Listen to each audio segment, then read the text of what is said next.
Assalamualaikum warahmatullahi wabarakatuh.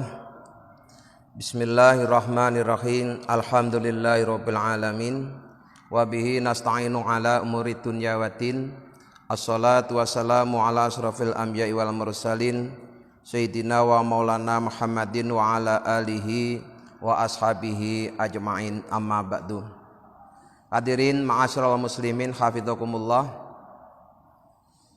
Sore ini kami akan membacakan penjelasan tentang bahwa masa terbaik itu adalah masa ketika baginda Rasulullah masih ada di tengah-tengah umat. Kemudian masa sesudah itu, kemudian masa sesudah itu. Wa mimma yajibu i'tiqaduhu aidan, dan sebagian masalah yang harus diyakini oleh setiap orang mukallaf, anna qarnahu, bahwasanya kurun Nabi afdhalul quruni adalah merupakan kurun yang terbaik, kurun yang paling utama. Sumal qarnul ladzi ba'dahu, kemudian kurun sesudahnya. Sumal qarnul ladzi ba'dahu, kemudian kurun sesudahnya. Artinya begini. Pertama, kita harus bersyukur kepada Allah bahwa kita ini ditakdirkan sebagai umatnya Nabi Muhammad. Nabi Muhammad itu merupakan nabi dan rasul terbaik. Maka begitu juga umatnya itu umat yang terbaik jika dibanding dengan umat-umat Nabi terdahulu. Kemudian khusus untuk masa Nabi Muhammad dan umatnya, itu tentunya yang paling utama adalah masa ketika Rasulullah masih ada di tengah-tengah umatnya. Artinya sebelum Rasulullah wafat. Itu adalah masa puncak kejayaan Islam. Masa keemasan Islam itu ya ketika masih ditunggui oleh Rasulullah. Setelah itu baru masa berikutnya, yaitu masa para sahabat. Masa sahabat menjadi masa yang baik karena masih dekat jaraknya dengan masa diutusnya Nabi Muhammad. Kemudian yang ketiga yaitu masa tabi'in, masa sudah sahabat. Itu juga masa yang terbaik karena masih dekat jaraknya dengan masa kehidupan baginda Rasulullah Shallallahu Alaihi Wasallam. Dalam hadis memang tidak disebutkan yang dimaksud masa itu berapa tahun. Maka kemudian oleh para ulama dimaknai kalau toh yang dimaksud satu kurun itu adalah 100 tahun, maka kurun yang terbaik itu ya 300 tahun pertama. Di 100 tahun pertama masa hidupnya Rasulullah, 100 tahun kedua masa para sahabat, kemudian 100 tahun ketiga masa tabi'in. Nah, setelah itu ya, setelah 300 tahun pertama ini Rasulullah menggambarkan kondisi umatnya itu seperti air hujan. Artinya air hujan itu tidak diketahui mana yang terbaik, apakah tetesan pertama, tetesan yang ada di tengah-tengah, atau tetesan yang terakhir. Itu setelah 3 kurun pertama ini. Kalau 3 kurun pertama ini berurutan, kurun pertama paling utama, disusul kedua, ketiga. Tapi untuk keempat dan seterusnya hingga sekarang dan nanti sampai kiamat, itu Nabi menggambarkan seperti air hujan yang kita tidak tahu tetesan yang mana dari air hujan itu yang paling baik. Itu dari sisi masa. Dari sisi pengikut atau umat, tentunya umat Nabi yang paling utama itu adalah yang disebut dengan para sahabat. Ya, sahabat ini bahasa Arab yang sudah menjadi bahasa Indonesia, sering dimaknai dengan teman.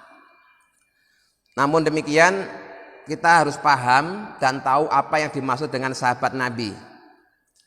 Untuk bisa disebut sahabat Nabi itu, pertama syaratnya orang itu hidup pada masa Nabi, ya, kedua iman kepada Nabi, ketiga pernah ketemu dengan Nabi. Walaupun pertemuannya itu hanya sebentar, asalkan pernah bertemu dengan Nabi, beriman, maka disebut generasi sahabat. Sehingga walaupun hidup pada masa Nabi, setiap hari ketemu dengan Nabi, tapi kalau tidak beriman tidak disebut sebagai sahabat. Maka tidak ada orang menceritakan sahabat Abu Jahal, sahabat Abu Lahab, padahal dia adalah setiap hari ketemu Nabi wong pamannya, tapi karena tidak beriman tidak masuk dalam kelompok sahabat. Kemudian hidup pada masa Nabi, iman kepada Nabi, tapi tidak pernah ketemu, itu juga tidak bisa disebut sahabat. Apa ada? Ada, Pak.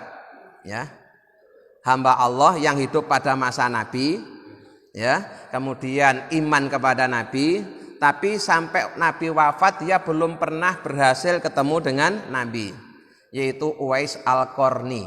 Ya.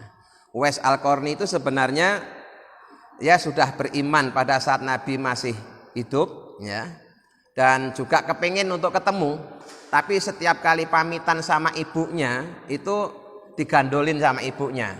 Lah kalau kamu nemuin Nabi Muhammad di Mekah atau Madinah, terus aku siapa yang mengurus? Nah, karena ibunya Uwais Al-Qarni ini sudah sangat sepuh, maka Uwais Al-Qarni ini demi baktinya kepada ibu, dan bakti kepada ibu itu juga bagian dari ajaran Rasulullah, itu rela Uwais Al-Qarni itu tidak menemui Rasulullah demi menjaga ibunya.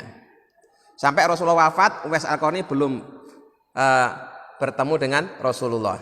Namun demikian Rasulullah sudah tahu, ya. Malah Rasulullah pesan kepada sahabat, nanti kalau kalian ketemu dengan orang dengan ciri-ciri seperti ini, mintalah untuk didoakan. Dan orang yang dimaksud adalah Uwais Al-Qarni.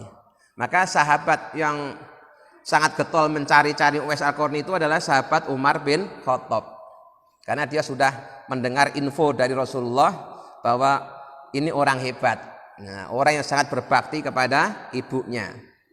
Maka nanti Uwais Al-Qarni itu masuk menjadi orang yang terbaik pada masa tabi'in, ya, karena dia tidak pernah ketemu secara langsung dengan Rasulullah, dia tidak masuk dalam kelompok sahabat, dia masuk kelompok tabi'in.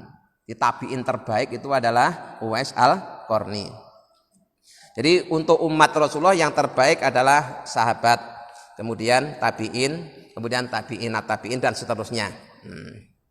Kemudian tadi telah kami sampaikan bahwa Nabi Muhammad adalah Rasul yang paling utama, maka umatnya pun juga menjadi umat yang paling utama. Dibanding dengan umat-umat Nabi yang lain, umatnya Nabi Muhammad itu umat yang paling utama. Itu pertama gitu. Yang berikutnya, dari sekian banyak umat Nabi Muhammad, itu yang paling utama adalah yang ikut Bai'atur Ridwan, yang ikut pada kelompok Hudaybiyah. Jadi gini ceritanya, ketika Rasulullah tinggal di Madinah, itu pernah mau beribadah haji ke Mekah. Waktu itu Mekah masih dikuasai oleh orang kafir. Nah, Nabi bersama para sahabatnya itu dihadang oleh orang kafir di tempat namanya Hudaybiyah. Ya, Hudaybiyah itu 15 km dari Mekah. Kebetulan saya kalau pas lagi haji atau umroh itu selalu diajak ke sana. Tempatnya masih belum tersentuh oleh pembangunan, jadi masih sangat asli, ya, sangat asli. Bahkan di situ ada bekas bangunan yang dulu Rasulullah melakukan Bai'atur Ridwan di situ. Nah, itu jumlahnya itu adalah 1.400 orang laki-laki. Jadi dari sekian umat Nabi Muhammad, 1.400 orang yang ikut Bai'atur Ridwan inilah orang yang terbaik. Kemudian dari 1.400 orang itu, yang paling baik lagi adalah yang ikut perang Uhud, yaitu jumlahnya ada 700. Nah, kemudian dari 700 orang yang ikut perang Uhud, itu yang paling utama adalah 313 orang yang ikut dalam perang Badar, gitu. Jadi dari sekian umat manusia yang paling utama umatnya Nabi Muhammad. Dari sekian umat Nabi Muhammad yang paling utama yang ikut Bai'atur Ridwan di Hudaybiyah. Dari sekian yang ikut di Udaibiyah yang paling utama yang ikut perang Uhud sebanyak 700. Dari 700 orang yang paling utama yang ikut perang Badar yaitu 313 orang. Kemudian dari 313 orang itu yang paling utama lagi adalah mereka-mereka 40 orang Darul Khaizuron, ya. 40 orang Darul Khaizuron. Nah, kemudian dari 40 orang itu yang paling utama lagi adalah 10 sahabat Nabi. Ya, di tingkatannya begitu. Dari 1.400 yang paling utama 700. Dari 700 313, dari 313 40, dari 40 kemudian 10. Nah, 10 orang itu adalah Abu Bakar Siddiq, Umar bin Khattab, Utsman bin Affan, Ali bin Abi Thalib, Tolhah, Zubair, Abdurrahman bin Auf, Sa'ad, Sa'id, dan Abu Ubaidah bin Jarrah. Itu 10 orang yang istilahnya masih hidup sudah dikasih kabar oleh Rasulullah bahwa dia calon-calon penghuni surga. Nah, kemudian dari 10 orang itu, ya, yang paling utama adalah 4 orang khalifah. Nah, 4 orang khalifah Rasyidin itu, Abu Bakar, Umar, Utsman, Ali. Kemudian dari 4 orang ini yang paling utama tentunya adalah Abu Bakar. Kemudian disusul Umar, ketiga Utsman, baru keempat Sayyidina Ali. Dengan demikian dari sekian atau dari seluruh umat Nabi Muhammad yang paling utama tentunya adalah Abu Bakar Siddiq.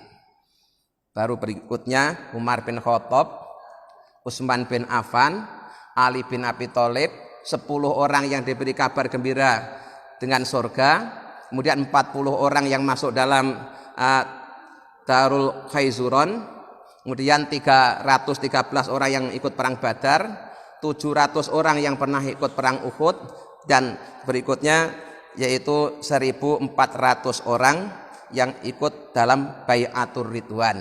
Baru setelah itu seluruh umat, ya, umat Nabi Muhammad. Di tingkatannya seperti itu. Ini faham ahlu sunnah wal jamaah, keyakinannya seperti itu. Tentunya beda dengan keyakinan Syiah. Ya. Kalau Syiah itu setelah Rasulullah adalah langsung Sayyidina Ali, kemudian keluarganya. Dia tidak memasukkan sahabat-sahabat yang lain. Nah, maka kita harus tahu bahwa menurut akidah Ahlussunnah wal Jamaah tingkat keutamaan umat Nabi Muhammad itu seperti yang saya bacakan tadi itu. Nah, kita sebagai umat biasa, ya, tadi disinggung oleh Rasulullah di hadisnya, untuk setelah 3 abad pertama ini tidak tahu apakah yang awal, yang tengah, atau yang terakhir yang terbaik. Tapi yang jelas setiap kurun pasti ada orang-orang yang terbaik pada masanya. Dan Islam itu adalah agama yang dijaga oleh Allah secara langsung. Kita tidak perlu mengkhawatirkan tentang agama Islam ini. Karena dulu ditunggui Rasulullah ya jalan, ditunggui orang-orang hebat pada masa sahabat ya jalan, ditunggu oleh para tabiin ya jalan sampai sekarang, ya. Cuma dijagain sama kiai-kiai kecil, guru-guru ngaji, Islam juga tetap jalan. Ini membuktikan bahwa Islam itu yang jaga adalah Allah. Nah, makanya kita tidak usah terlalu GR bahwa kalau tidak ada kita nanti bagaimana nasibnya Islam. Memang kita itu siapa? Nah, kita itu siapa kok merasa hebat kalau tidak ada saya Islam nanti bagaimana? Memang kamu itu siapa? Ya, Islam itu yang jaga Allah. Terbukti mulai dijaga Rasulullah, sahabatnya, sampai ke kita tetap aman-aman saja. Jadi itulah sekalian, kita sekali lagi bersyukur bahwa kita oleh Allah ditakdirkan hidup di dunia ini pada masa diutusnya Nabi Muhammad, walaupun kita tidak ketemu secara langsung pada zaman hidupnya Rasulullah, tapi kita sudah bersyukur karena menjadi bagian dari khairul umam, sebaik-baik umat. Mudah-mudahan kita nanti di akhirat akan mendapatkan syafaatnya. Amin ya rabbal alamin. Bismillahirrahmanirrahim. Asyhadu an la ilaha illallah, astaghfirullah, nas'alukal jannata wa na'udzubika minan nar. Allahumma innaka afuwun tuhibbul afwa fa'fu anna ya karim. Asyhadu an la ilaha illallah, astaghfirullah, nas'alukal jannata wa na'udzubika minan nar. Allahumma innaka afuwun tuhibbul afwa fa'fu anna ya karim. Asyhadu an la ilaha illallah astaghfirullah. Nas'alukal jannata wa na'udzubika minan nar. Allahumma innaka afuwun tuhibbul afwa fa'fu anna ya karim. Assalamualaikum warahmatullahi wabarakatuh.